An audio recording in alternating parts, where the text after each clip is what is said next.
Mesdames et messieurs, merci et bienvenue à notre émission Face à Face avec notre invité du jour, Victor Adoukonou, détenteur de MBA. Il est détenteur aussi d'un master en sciences et doctorat en business administration. Il est socio-économiste et gestionnaire, spécialiste de l'entrepreneuriat et de stratégie de développement, avec une thèse de doctorat, stratégie et durabilité des PME et PMI. Prix et attribution honorifique, membre d'honneur de sociétés académiques américaines suivant: Alpha Chi, Golden Key International, National Society and Collegiate Scholars, National Society and Leadership and Success, Sigma Alpha PI. Lauréat, premier prix international de meilleure stratégie de diffusion de la culture entrepreneuriale, prix Jean-Marc Léger, Prize Québec. Merci donc d'être avec nous, Monsieur Adoukonou. Et pour le thème d'aujourd'hui, c'est la coopération Chine-Afrique, une aventure suicidaire pire que la colonisation. Alors, Monsieur Adoukonou, je sais que je viens de faire votre présentation. Est-ce qu'il y a quelque chose que je n'ai pas oublié que vous voulez ajouter? Merci Serge pour l'opportunité que vous me donnez au travers Tempo Afrique TV. D'abord, bonsoir et bonjour aux téléspectateurs. Ça fait plaisir d'être encore là. Et d'abord, vous avez tout dit. Je suis Victor Adoukonou. Je suis en dehors du travail que je fais aussi la recherche sur l'entrepreneuriat et la stratégie. Et ma thèse porte vraiment sur les stratégies de pérennisation, bien de durabilité des entreprises. Et étant un spécialiste des questions de la stratégie, je me donne le devoir en tant qu'Africain de réfléchir sur des questions de développement de l'Afrique. Et ce soir, nous allons parler de la coopération Sino-Afrique et une aventure suicidaire, pire que la colonisation. Et d'abord, avant toute chose, je voudrais vraiment m'incliner devant la mémoire des Togolais qui sont tombés aujourd'hui lors des manifestations politiques.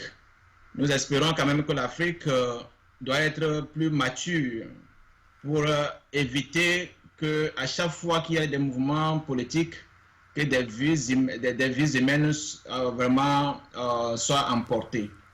Et je voudrais vous aussi faire savoir aux téléspectateurs que le débat que nous allons faire ici n'est pas un débat d'émotion. C'est le résultat des recherches et des études concordantes qui nous amènent à venir poser notre problématique de notre observation de cette coopération. Le but, ce n'est pas de diaboliser la coopération Chine-Afrique. Le but, ce n'est pas aussi de demander aux populations africaines de s'en prendre à la Chine ou bien aux Chinois parce qu'ils sont dans la logique de la protection de leurs intérêts. L'objectif de notre intervention, c'est pour amener nos leaders à revoir les termes de cette coopération pour permettre à ce que l'Afrique en sorte gagnante. Sinon, en l'état actuel, nous sommes perdants et nous risquons de nous engouffrer dans l'abîme si rien n'est fait parce que la stratégie de cette coopération est suicidaire.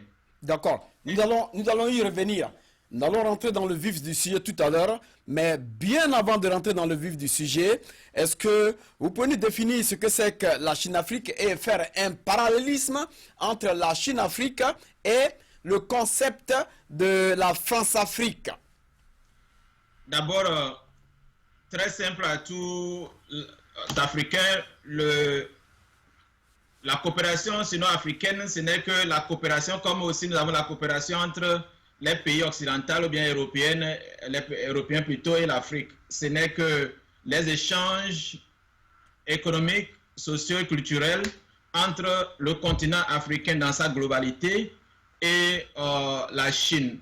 Mais lorsque nous voulons faire rapprochement avec la France-Afrique, là, ça viendra dans les détails parce que il faut comprendre les séquelles de la colonisation avant de comprendre ce que c'est que la France-Afrique. Parce que la France-Afrique n'est qu'une conséquence. Et c'est ce que nous sommes en train de vouloir débattre ici parce que vous allez voir que la Chine utilise les mêmes méthodes et même l'amplifie. Les méthodes qui nous ont amenés à une situation de pauvreté notoire que nous vivons aujourd'hui et cette situation qui nous empêche de nous développer et qui, dans l'une des mécanismes de la France-Afrique, nous risquons d'arriver un jour à une appellation Sino-Afrique et ça serait toujours un cercle infernal vicieux qui nous embourbe dans un sous-développement continu sans sortir. Donc, dans les détails, je vais vous donner les caractéristiques de cette France-Afrique et le risque de Sino-Afrique.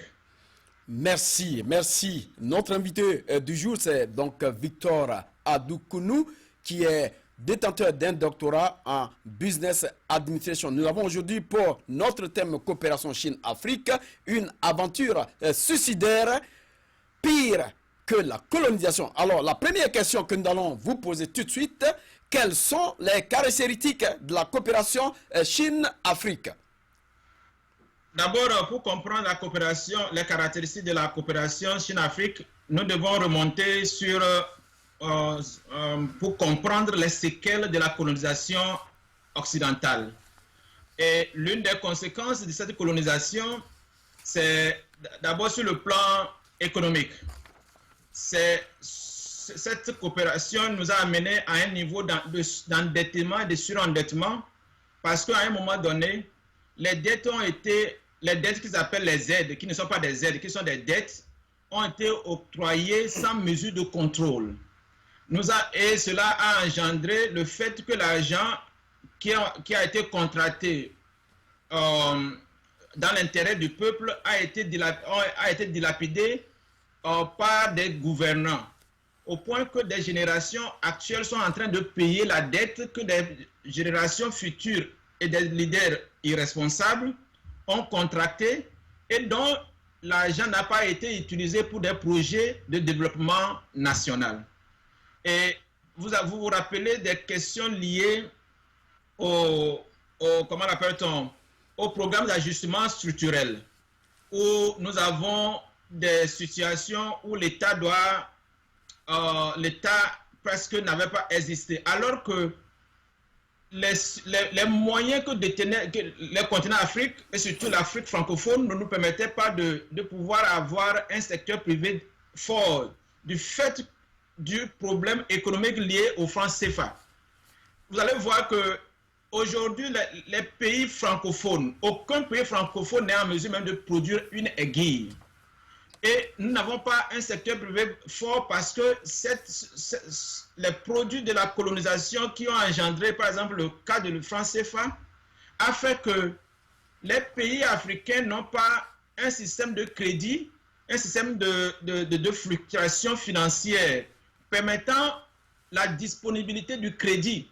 Alors que lorsqu'il y a manque de crédit, directement, il y aura manque d'esprit d'entreprise parce que pour pouvoir créer l'entreprise et faire développer un secteur privé, il faut qu'il y ait la liquidité.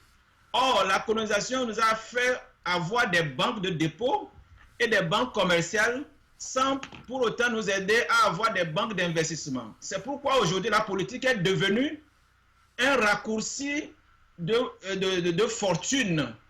Au lieu que le secteur privé, comme dans les pays développés comme aux États-Unis, vous allez voir que peu d'individus s'intéressent à la politique parce que le secteur privé leur permet de pouvoir gagner de l'argent et mieux être en liberté que d'aller servir l'État. En réalité, la politique ne permet pas de s'enrichir. Donc, les conséquences de cette colonisation nous a amené aussi à ce que vous appelez France-Afrique ou bien Afrique, France-Afrique, parce que ça nous a amené à nous imposer des gouvernants qui sont seulement là pour protéger les terrains d'une métropole. Et quand vous prenez par exemple le cas de plusieurs pays, vous allez voir que nous avons connu des dirigeants qui, malgré l'amour qu'ils ont pour leur pays, pour le bien, pour leur propre intérêt, voulant seulement se préserver au pouvoir, sont devenus des marionnettes de la France et ils ne font que faire l'intérêt du métropole. Donc c'est cette relation France-Afrique qui consiste à maintenir une dictature au pouvoir, faisant un saupoudrage d'élections. On a connu des alternances dans plusieurs pays africains, mais la méthode n'a pas changé parce que le nœud du problème, ce n'est pas l'alternance des individus, mais c'est le changement de système. Et aussi longtemps que ce système va demeurer, vous allez voir qu'on va faire autant d'alternance au pouvoir, et vous allez voir, si vous prenez le cas très palpable, vous allez voir qu'au Sénégal, au Mali, au Bénin, au Niger, on a fait plus d'alternance au pouvoir. Mais si vous prenez les pays, vous comparez à ces pays comme le Togo ou bien le Burkina qui vient de faire l'alternance il n'y a que quelques années, vous allez voir que la différence de développement n'est pas grande plutôt parce que le système qui consiste à faire en sorte que nous soyons un continent de consommation, nous empêchant d'avoir des moyens de production par le biais de cette affaire de franc CFA est ce qui est aujourd'hui la cause de la plupart de tous nos problèmes. Vous ne pouvez pas vous développer si vous n'avez pas un secteur privé fort. Vous ne pouvez pas avoir un secteur privé fort si les individus ne peuvent pas avoir des moyens financiers pour pouvoir investir. Donc, voici un peu, la colonisation fait que toi et moi, nous ne pouvons pas parler que le français. Et nous réfléchissons en français ou bien en anglais. Ça fait que nous avons nos cultures, nos religions, nos valeurs. Tout a été sacrifié. Lorsque vous manquez de valeurs, c'est comme un ordinateur qui n'a pas de système d'opération. Nous sommes devenus des automates. Et ce faisant, nous n'avons pas l'esprit de créativité qui est orienté vers l'Afrique. Nous réfléchissons, nous a fait réfléchir comme eux alors que nous ne sommes pas les mêmes. Donc, voici un peu les séquelles, surtout le franc CFA est aujourd'hui l'obstacle numéro 1 qui empêche l'Afrique à avoir sa monnaie. Et vous pouvez parler d'échange commercial entre l'Afrique, vous pouvez parler de révolution industrielle. Aussi longtemps que le franc CFA sera là, l'Afrique ne peut pas avoir sa monnaie unique. Et lorsque vous n'avez pas de monnaie unique, vous ne pouvez pas faire des politiques de développement de grande envergure. Prenez l'exemple, quittez le Togo pour arriver en Guinée. Vous allez changer 5 fois la monnaie. Déjà du Togo au Ghana, vous changez la monnaie. De la Côte d'Ivoire au Libéria, vous changez de monnaie. De Libéria en Sierra Leone, vous changez de monnaie. Sierra Leone en Gambie, vous devez changer de monnaie. De Gambie en Guinée, vous changez de monnaie. Vous voyez, cela ne permet pas une symbiose, une communication, une fluidité des échanges des biens et des personnes dans une communauté comme la CEDEAO. Et ceci, il y a tellement d'exemples.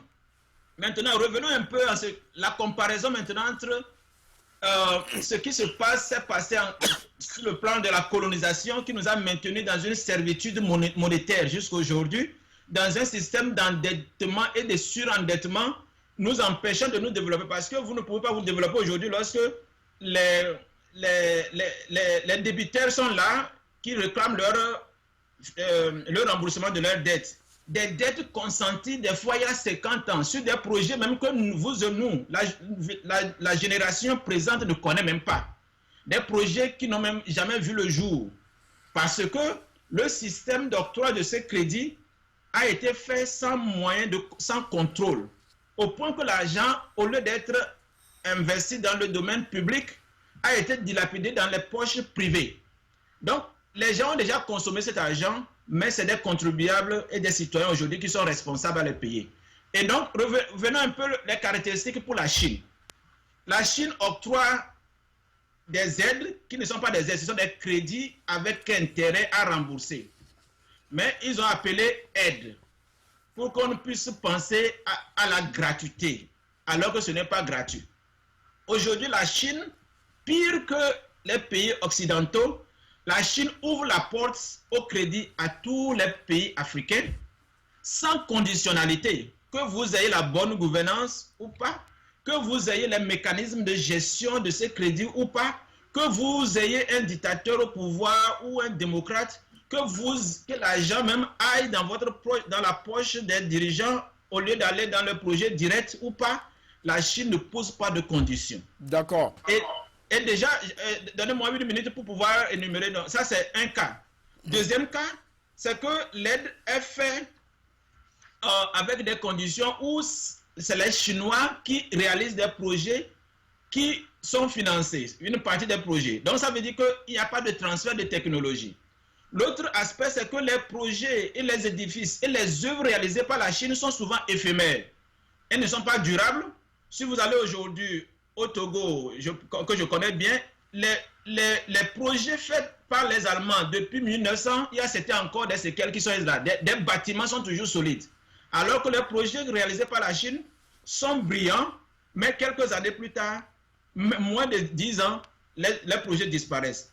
Et le dernier aspect que je voudrais vous faire voir, c'est la Chine fait de l'Afrique un dépotoir où les produits de n'importe quelle qualité, bonne ou mauvaise, le fait qu'on vous donne de l'argent fait que vous êtes vulnérable à laisser tout passer, au point que l'Afrique est devenue un lieu de test des produits pharmaceutiques, un lieu où les gens déjà pauvres consomment, deviennent malades et deviennent pires qu'auparavant. Donc voilà un peu quelques caractéristiques auxquelles je vais développer au fur du temps. Donc la coopération chinoise et africaine aujourd'hui non seulement a repris les mêmes pratiques de la colonisation en l'amplifiant au détriment de l'Afrique, et c'est l'Afrique qui va sortir surendettée, incapable de produire, incapable de se développer, et un jour, nous allons encore revenir au cercle vicieux, commencer par payer, négocier la dette pour être appelé pays très pauvre, très endetté. Je vous remercie. D'accord. Merci donc, Victor. Je crois que nos chefs d'État aujourd'hui nous parlent du fait qu'il y a l'émergence en Afrique, alors qu'il faut vraiment avoir sa propre monnaie pour essayer de parler de l'émergence. Maintenant, en quoi est-elle pire que la colonisation, la coopération en Afrique? La coopération chinoise et africaine est pire que la colonisation. D'abord, un exemple.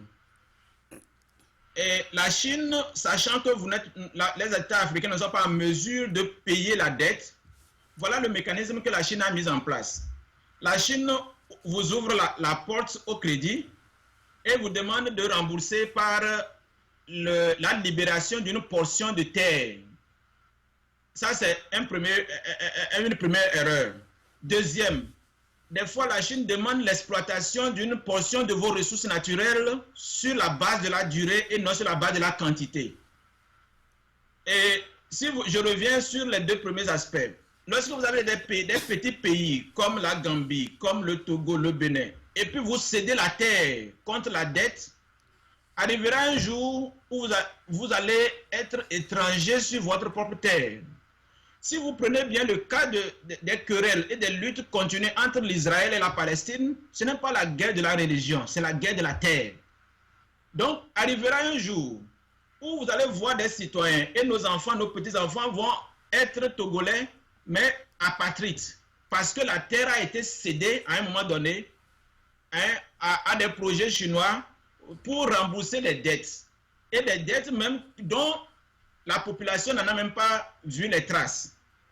Et deuxièmement, lorsque vous cédez une portion de vos minéraux ou bien des biens publics à être exploités sur la durée et non sur la quantité et le volume, ça fait que, puisque la Chine a les moyens de production de masse, je prends l'exemple, si vous donnez par exemple le calcaire togolais, vous dites, bon, parce que vous nous avez donné tel montant d'argent, vous pouvez exploiter notre calcaire pour 10 ans, la Chine va exploiter, en 10 ans, la Chine peut exploiter ce que vous allez prendre 100 ans pour exploiter. Il faudrait plutôt exploiter sur la base de la quantité évaluée sur la valeur du bien en dollars au moment de l'exploitation. Au point que si on vous octroie 1 million, bien 1 milliard, lorsque l'exploitation atteint le remboursement de ce milliard, elle s'arrête. Alors que, puisque nous ne savons pas négocier, la Chine exploite les biens sur la durée, vous dites 10 ans. Mais ils ont les tracteurs, ils peuvent rafler tout en moins de 5 ans, ils peuvent tout finir. Donc c'est une autre erreur. L'autre erreur je dis que c'est pire que la colonisation, c'est ce manque de contrôle des aides. Vous voyez, au départ, avec les pays européens, l'argent, malgré les contrôles, malgré ce que le FMI et la Banque mondiale ont mis en place pour pouvoir évaluer le taux d'endettement, pour pouvoir savoir si vous êtes en mesure vous êtes crédible ou pas, la Chine ne met aucune mesure de contrôle. Il n'y a pas de compte rendu. Au point que l'argent qui est contracté, donc les dettes que nos dirigeants contractent, la plupart de cette somme ne rentre pas en Afrique. Ça passe seulement de compte à un autre compte et souvent dans des comptes privés. Vous allez voir que la population va s'endetter, surendetter, alors qu'en réalité, les fonds ne sont pas orientés vers la population. Elle est pire que la colonisation parce que au moins dans le temps avec les colons, les projets sont un peu durables. Lorsqu'on nous fait un pont, au moins on sait que le pont, le minimum, au moins ça fait 10 ans, 20 ans. Les rues durent un peu plus longtemps. Mais lorsque nous sommes dans la coopération sino-africaine, les choses brillent au départ et on pense que c'est de la qualité. Mais il fallait revenir quelques moments plus tard pour voir qu'en réalité, le projet que vous avez vu briller il y a que quelques mois n'existe plus. Donc il y a cette question d'éphémérité, cette question de non-durabilité des projets. Et c'est pire que ce que nous avons connu au niveau de la colonisation. C'est aussi pire lorsque, dans la colonisation, on nous faisait venir des expatriés que nous appelons des coopérants et qui viennent des fois, des gens même viennent avec des diplômes volés. Ils sont incompétents et une partie du budget des dettes que nous avons consenties vont pour accommoder la vie de ces coopérants qui viennent, qui ne font rien et qui disparaissent. Regardez tous les projets que la Chine réalise en Afrique. La majorité des cadres, des main-d'œuvre, des cadres sont chinoises. Et donc, il y a un manque de transfert de technologie. La Chine est devenue ce qu'elle est devenue aujourd'hui parce que lorsque les Européens et surtout les Américains ont commencé par exploiter le marché chinois, ils ont appris aux Chinois comment fabriquer les choses. Et c'est de ça que les Chinois ont appris la technologie. Mais si vous venez nous aider, et on ne peut rien apprendre de vous, et vous venez, on ne sait pas comment vous faites vos formules pour pouvoir construire, il y aura un manque de transfert de technologie et de savoir-faire, et nous serons toujours des consommateurs à vie. Et non seulement ça, non seulement nous serons des consommateurs, des projets réalisés sont éphémères. Une autre chose que je vais développer avant de vous laisser la parole, c'est la peur que moi j'ai. Lorsque les Européens et les Américains nous ont exploités, ils sont partis sans prendre nos terres. Et c'est ça qui fait qu'aujourd'hui, malgré tout ce que nous reprochons à cette colonisation, nous avons au moins quelque chose, un espace qu'on peut appeler le Bénin, on a un espace qu'on peut appeler le Ghana, on a un espace qu'on peut appeler le Burkina, parce qu'au moins ils ont laissé la terre. Mais le jour qu'avec cette coopération sino-africaine, où certains pays cèdent la terre contre l'argent, c'est suicidaire parce que un jour viendra où les Chinois vont mettre des clôtures sur cette portion de terre et vous, en tant qu'autochtones, vous serez repoussés comme les Noirs sont repoussés aujourd'hui au centre d'ici, où vous dites que c'est notre ville, mais à un moment donné, la vie a changé, la vie devient chère, on vous repousse vers les villages et les périphéries. Et un jour viendra où des petits pays, comme j'ai dit, la Gambie, la Chine peut acheter la Gambie en un jour. Okay. La Chine peut acheter tout le Togo en un jour. Et les petits pays comme ça ne peuvent pas céder la terre contre l'argent. Et surtout lorsque l'argent là même n'a pas de traçabilité, pour qu'on puisse voir combien a été obtenu et pour quel projet le projet a été obtenu et quels sont les mécanismes d'exploitation de cet argent. C'est comme vous et moi aujourd'hui, vous allez devant une banque pour demander le crédit, la banque va demander à avoir votre plan d'affaires pour savoir si votre projet est bancable pour pouvoir non seulement payer le capital, mais aussi payer les intérêts.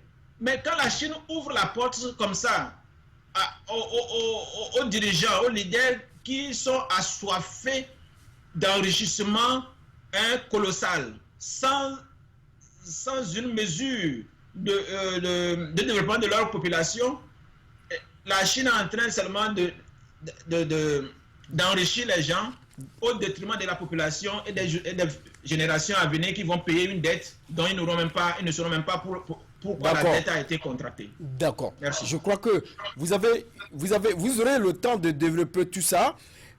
Nous avons aujourd'hui vu que après la France-Afrique, c'est bonjour à la Chine-Afrique. Une exploitation de l'Afrique par la Chine après l'exploitation de la France par la Chine. Nous allons aller en pause publicitaire et revenir sur ce plateau pour continuer notre interview. Du nouveau à Minneapolis, Tempo Afrique Travel. Vous voulez voyager? Achetez vos billets d'avion à l'agence de voyage Tempo Afrique Travel. Avec l'agence de voyage Tempo Afrique Travel, pas de problème de connexion, pas de problème de transfert de vol. Avec l'agence de voyage Tempo Afrique Travel, c'est le voyage en toute tranquillité, en toute beauté, de votre maison jusqu'à votre destination. Votre satisfaction est notre plaisir. Suivez Tempo Afrique TV, la télévision des Africains, pour les Africains, par les Africains. Contactez-nous tempoafrictv.com, iptv.tempoafrictv.com, téléphone 612 804 0295. Email tempoafrictv@gmail.com. Tempo Afrique TV, l'éveil de la conscience africaine.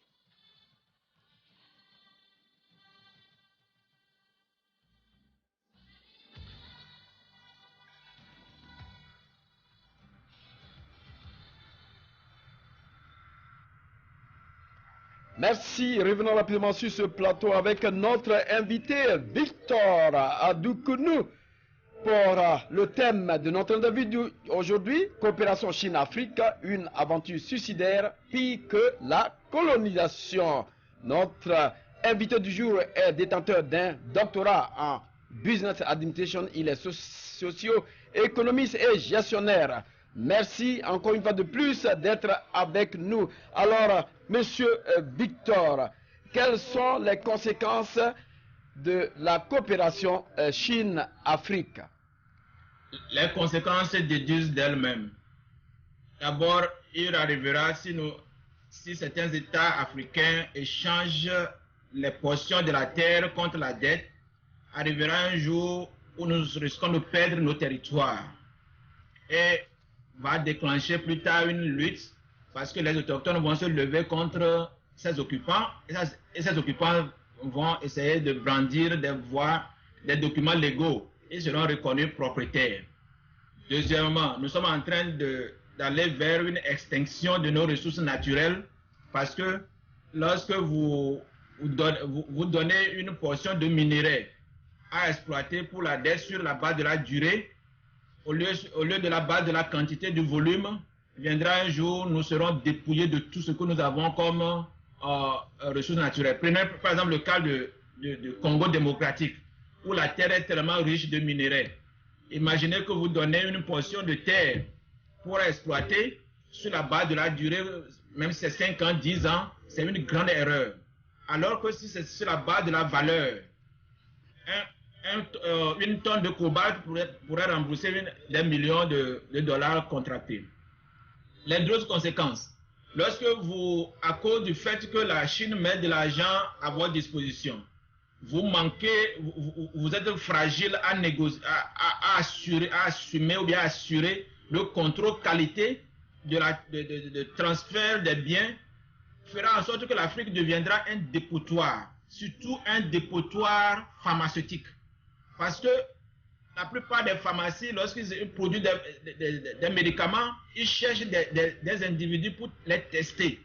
Et donc, nous, parce que c'est moins cher, on court vers les choses, on avale des produits pharmaceutiques pour guérir une maladie et ça déclenche d'autres maladies. Et donc, vous avez vu, quand même, vous connaissez le cas où, par exemple, entre des États où on a vu que les produits pharmaceutiques, en réalité, ne contenaient même pas de substances de guérison. Et l'Afrique est devenue aujourd'hui un fourre-tout. Tout ce qui vient de la Chine vient et renfle parce que c'est moins cher. Donc, ça, c'est une conséquence. Et non seulement ça va avoir des conséquences sur la santé des individus, ça va avoir des conséquences sur l'économie et ça va avoir des conséquences sur la culture. Vous avez vu que la Chine pratique ce que les autres font. Les Européens sont venus et nous enseignent leur langue. Aujourd'hui, le mandarin est partout. C'est bon de parler une langue. Mais ignorer nos langues, faire en sorte que nous méprisons nos valeurs par rapport aux valeurs importées, c'est mauvais. Une autre chose dont je voudrais faire, c'est le surendettement. Non seulement l'endettement, on va se surendetter et lorsque vous êtes surendetté, vous n'êtes plus crédible pour pouvoir obtenir des crédits bancaires auprès des institutions internationales. Déjà avec les Européens, on est arrivé au point de pays très pauvres, très endettés. Et les gens, même lorsque on vous est lié à ce poste, les gens encore vont pour fêter. Lorsque, en tant qu'individu, vous allez devant la banque et la banque vous dit, vous qualifie que vous êtes très pauvre et très endetté, et au lieu d'être triste, les dirigeants vont pour festoyer. Ça, il y a un problème intellectuel qui se pose. Et une autre conséquence, comme je l'ai dit bientôt, c'est le fait que nous risquons de perdre nos identités parce que le jour que vous n'avez pas de territoire, vous n'avez plus de vous n'êtes plus citoyen. On est citoyen, on est Togolais, Béninois, Ghanéen, Nigérian par rapport à la portion de la terre. Le jour où vous perdez la terre, vous perdez votre identité et lorsque vous perdez votre identité, vous vivez sans exister. Voilà un peu les conséquences et c'est ce qu'il faut éviter. Là, nous allons proposer maintenant des solutions, s'il vous plaît. D'accord. Merci donc, Victor. Je crois que vous êtes docteur en Business Administration. Ça veut dire qu'aujourd'hui, c'est comme vous pouvez guérir quelqu'un, mais dans notre problème ici, c'est sur le plan économique. C'est-à-dire qu'aujourd'hui, la Chine est devenue une peste économique pour l'Afrique. Alors, vous êtes docteur. Vous êtes docteur en Business Administration. Ça veut dire que vous pouvez aujourd'hui aider cette Afrique-là. Alors, qu'est-ce que vous nous proposez en tant que docteur? Tout le continent africain vous écoute, vous regarde. Vous avez la parole, monsieur le docteur. Je voudrais dire à nos leaders africains que en matière de coopération, des relations nationales, internationales, il n'y a pas d'amis, il n'y a pas d'ennemis, il n'y a que des intérêts. Et donc, si vous comprenez ça, ça veut dire que même tout ce qu'on vous dit, qu'on vous donne, c'est qu'il y a une stratégie, un intérêt derrière. Et vous-même aussi dans vos rapports, bien que nous présentons l'aspect positif, l'aspect positif, c'est qu'on va sur la base de négociation et d'intérêt. Il n'y a pas de gratuit. Rien n'est fait sans rien. Et donc, il n'y a pas, en matière de stratégie, il n'y a pas d'amis, il n'y a pas d'ennemis, il n'y a que des intérêts. Et un ami aujourd'hui peut devenir un ennemi demain et vice-versa.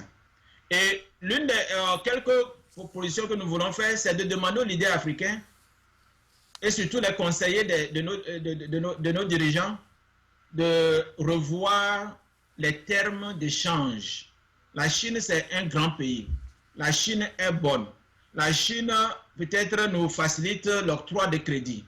Mais faisons en sorte quand même qu'il y ait une traçabilité de ces fonds. Qu'on sache combien a été octroyé et pour quel projet. Et comment évoluent ces projets pour que des générations présentes et futures puissent pouvoir au moins connaître la raison pour laquelle le crédit a été octroyé et les résultats obtenus. Et deuxièmement, je voudrais demander à nos conseillers, de nos leaders, de faire tout pour ne pas céder la terre. Parce que même aujourd'hui, il y a une loi en Chine qui fait que lorsque vous êtes étranger, vous ne pouvez pas acheter la terre. Vous ne pouvez pas posséder la terre. Mais pourquoi vous pouvez céder la terre contre des dettes? C'est vraiment, excusez-moi le terme, c'est idiot. Et on ne peut pas au XXIe siècle, avec des intellectuels que nous avons autour de nos dirigeants, se permettre de céder la terre contre la dette. Troisièmement, lorsque vous voulez céder des minéraux et des ressources naturelles contre la dette, évaluez-les sur la base de la quantité, de volume et de la valeur, et non sur la base de la durée. Parce que si c'est sur la base de la quantité, évalué au cours du dollar du moment, fera en sorte que lorsque vous octroyez, peut-être même si c'est même 10 milliards, le jour où votre minerai est exploité à ce montant de 10 milliards, là, vous pouvez récupérer votre minerai. Mais si vous le faites sur la base de la durée, étant donné qu'ils ont des moyens de production plus sophistiqués, ils risquent de tout ravager et nous allons nous retrouver un jour, pays autrefois détenteur d'or, de colbate, devenir un pays sans colbate, sans minerai, et ça serait tragique. Une autre proposition que je voudrais faire, c'est de négocier que dans les termes de ces échanges, qu'il y ait transfert de technologie et de savoir-faire. Parce qu'aujourd'hui, lorsque vous octroyez l'argent, et c'est ces coopérants encore qui suivent l'argent jusqu'à la destination. Et c'est eux qui font la conception, le développement, la réalisation.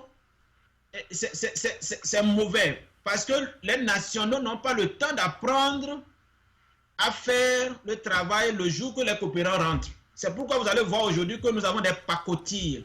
Nous avons des projets, et c'est comme à l'hôpital. Lorsque le scanner tombe en panne, il faut que quelqu'un voyage de la France ou bien des États-Unis pour pouvoir la réparer, alors que nous avons des têtes pensantes locales qui pouvaient les réparer. C'est parce qu'il n'y a pas eu de transfert de technologie et de savoir-faire. D'accord.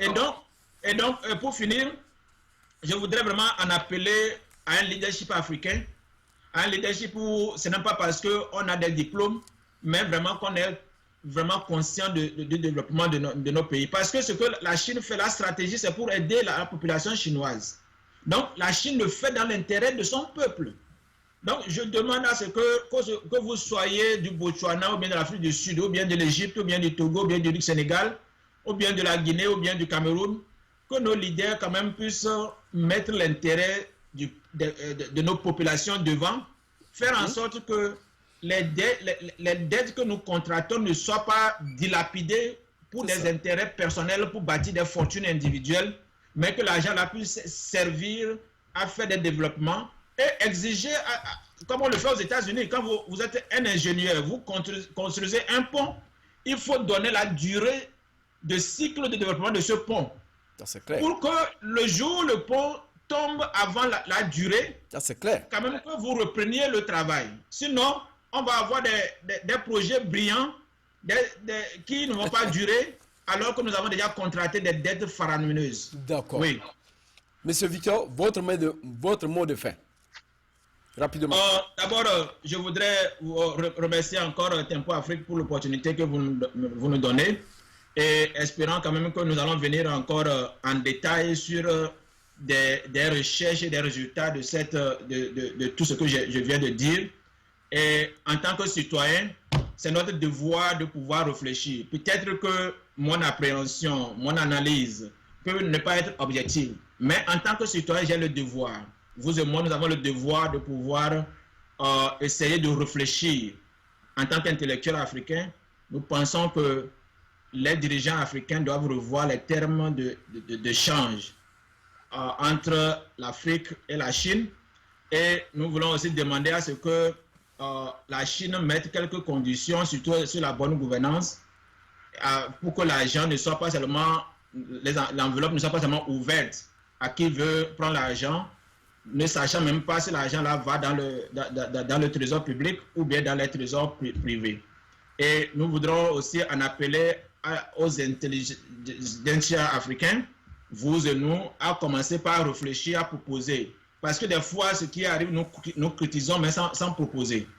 Et moi, je trouve que c'est mon devoir et de pouvoir partager ma petite contribution pour demander à ce que, pour faire en sorte que les dirigeants d'aujourd'hui puissent voir les dangers futurs de leur comportement d'aujourd'hui. Faire en sorte que même si votre durée au pouvoir est déterminée par le mandat, faites en sorte qu'il y ait une continuité.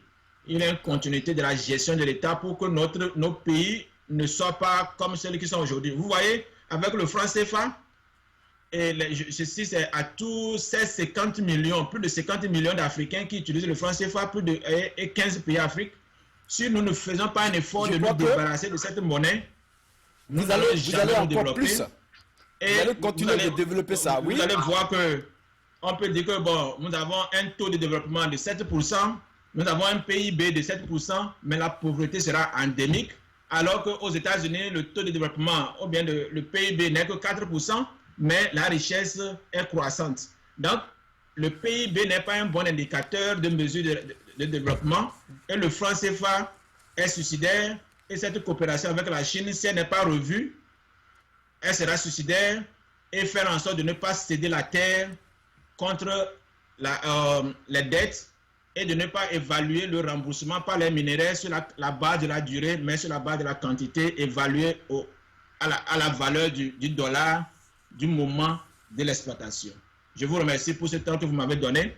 J'espère quand même que nous allons revenir sur des aspects beaucoup plus spécifiques pour voir comment nous pouvons contribuer au développement de notre continent à travers les petites connaissances que nous avons acquises ici et là. Je vous remercie. Merci, Dr Victor Adoukonou. Je crois que nous vous promettons qu'après chaque grand débat, nous allons continuer notre entretien parce que c'est beaucoup important. Aujourd'hui, les chefs d'État africains ont compris et ils ne vont plus chercher à céder les terres comme il faut, mais il faudrait que les accords soient mieux vus. Merci encore une fois de plus, docteur, pour cette grande contribution et pour dire à notre chef d'État, méfiez-vous car la Chine arrive. Bonjour, bonjour la Chine-Afrique, la France-Afrique part. Merci encore une fois de plus. Serge Niawa, votre animateur principal. Je vous donne rendez-vous la semaine prochaine, sans pas oublier la grande collaboration de Malik Sall à la réalisation de cette émission. Au revoir. Du nouveau à Minneapolis, Tempo Afrique Travel. Vous voulez voyager? Achetez vos billets d'avion à l'agence de voyage Tempo Afrique Travel. Avec l'agence de voyage Tempo Afrique Travel, pas de problème de connexion, pas de problème de transfert de vol. Avec l'agence de voyage Tempo Afrique Travel, c'est le voyage en toute tranquillité, en toute beauté, de votre maison jusqu'à votre destination. Votre satisfaction est notre plaisir.